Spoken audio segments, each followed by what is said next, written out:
when you were at school and they show you, they always do like, okay, here's the cervical facets, right? And they say, well, side bending and turning are the same, right? But what they don't show you is in the lower cervical spine is that the joint shape is this shape.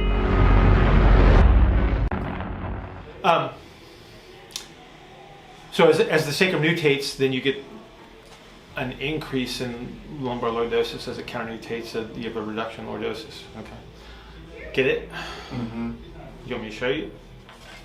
So you just think of them moving in opposition, right? So if I nutate the sacrum, then I get lordosis. If I counternutate it, it reduces the lordosis. And we get the same type of action in the lower cervical spine because of the joint shape.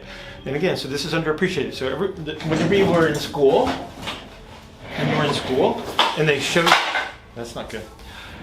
When you were at school and they show you, they always do like, okay, here's the cervical facets, right?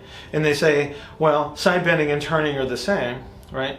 But what they don't show you is in the lower cervical spine is that the joint shape is this shape, and as you move up into the cervical spine, it reverses direction. So the curve is this way in the upper, and it's this way in the lower cervical spine. And so this is really important because now you have to respect what's going on in the lower cervical spine as you breathe. So as you breathe in and you get dorsal rostral expansion and up pump handle. So under normal breathing circumstances, what happens is as the dorsum expands and the front side comes up, the lower cervical spine will flex relative to T1 because of the shape of the joint. So as dorsal rostral tilts back, it's just like the lumbar spine, and the cervical spine will go forward, which is a big deal because if I don't have dorsal rostral expansion, I can't reach overhead, okay?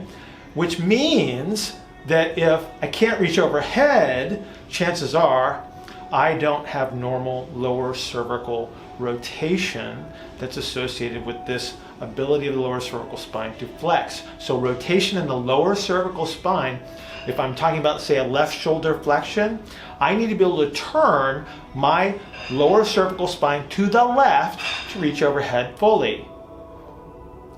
Okay, do you see it? Do you see how it goes together? Because my ability to reach overhead is dorsal rostral expansion on that side, which also means that if I expand in the dorsal rostral on the left, I need left lower cervical rotation, which is actually a moving towards flexion to get my arm overhead, which is really cool. So lower cervical rotation is IR on the ipsilateral side that you're rotating? It's not IR, it's ER. Because it's turning that way.